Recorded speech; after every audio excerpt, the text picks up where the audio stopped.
So what I want to do now is I want to take these probability concepts and extend them to sets of data, right? And to do that, we need a couple of definitions first.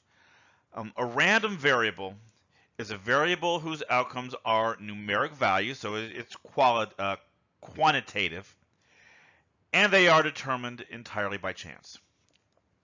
Okay, so let's look at some examples here, and see which of these are random variables and which ones aren't. Okay, first, well, a number of children, that's numeric, and if you pick a family at random, yeah, the number of children they have is unpredictable, right? So this is a random variable. The number of books read, same kind of thing, right? First, it is numeric, and if you pick a random person, there's no way to predict in advance how many books they will have read. SAT scores, yes, those are numeric and random. Social security numbers, okay, that's not a numeric variable. Remember, we're going with this qualitative versus quantitative again, right? Yes, they're numbers, but they're not measures or counts. So I would not put this in the random variable category. Child heights are political parties. Those aren't numbers, right? They're names: Republican, Democrat, Green, Libertarian. Project costs. This is a random variable. And the digits of pi. Okay, this one's I throw this one in here. This one is a little tricky. This is not a random variable because while the digits are numeric, they are not random, right? And that's a technical point. Right? There's actually a lot of research that goes into that determination. But that will be an example of something that is numeric and nevertheless not random. Okay, so there are two types of random variables. Again, we're kind of going back to the categorizing of variables that we talked about in the very first chapter. There's discrete random variables, which we're going to be talking about in this section, and there are continuous random variables, which we'll be talking about in the next one. So again, I've got a few examples here, right? And I want to classify this continuous or discrete. Okay, number of children, those are integers, 1, 2, 3, 4, 5. So this is discrete. Temperatures, remember temperatures are decimals, right? There's an unlimited possible level of accuracy there. These are continuous. SAT scores are integers, so that's discrete. Heights are continuous. And project costs, okay, remember this one. Despite being decimals, it is a finite number of decimals because you wouldn't go past 2, the number of pennies. So that is a discrete random variable. Okay, probability distributions. This is really our main topic here. A probability distribution is a description that gives the probability for each value of a random variable. All right, so if you look at my example here, right, I've got books read in the last year.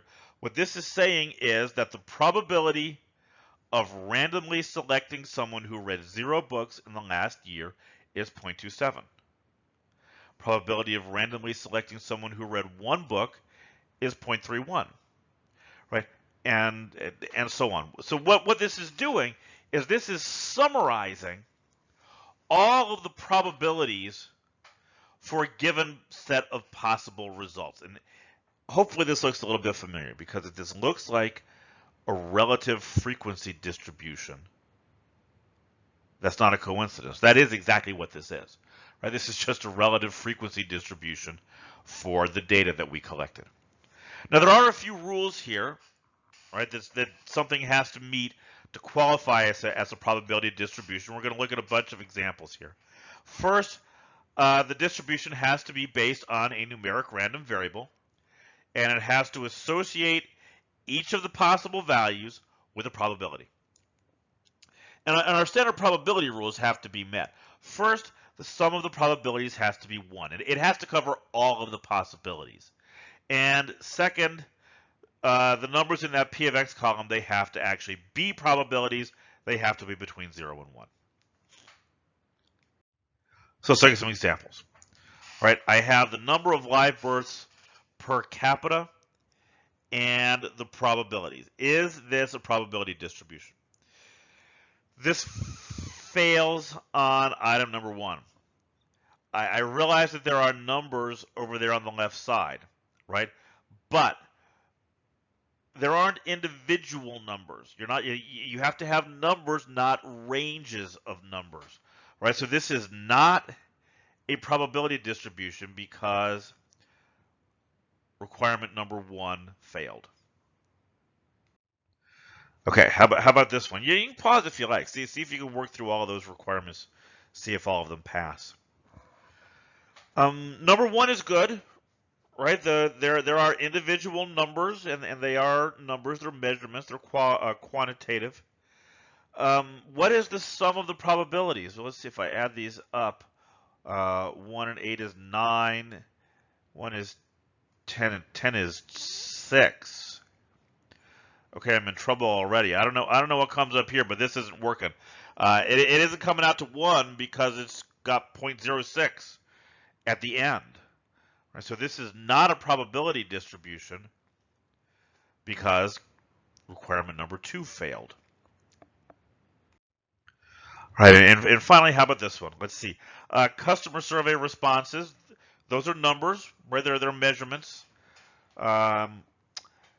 If I add up all of the probabilities over here, these 4 numbers, that comes out to 1.00. So that works, right? Criteria 2 is met. And every number in the probability column is between 0 and 1. This one is an example of a probability distribution. So I really want you to think on those 3 categories, because if you're asked this question, if you're given a table and you're asked, is this a probability distribution, that's what you have to do. You have to walk through all 3 of these criteria and see if you can give a check mark to each one. Right? If you can, then it is. If so much as one of them fails, then it isn't. Okay, so where are we going next? Well, now that we have these distributions, right? I want to be able to calculate these two parameters that are kind of our most important parameters we're going to be looking at continuously throughout the rest of the class. I want to find a way to calculate the mean of the distribution and the standard deviation of the distribution.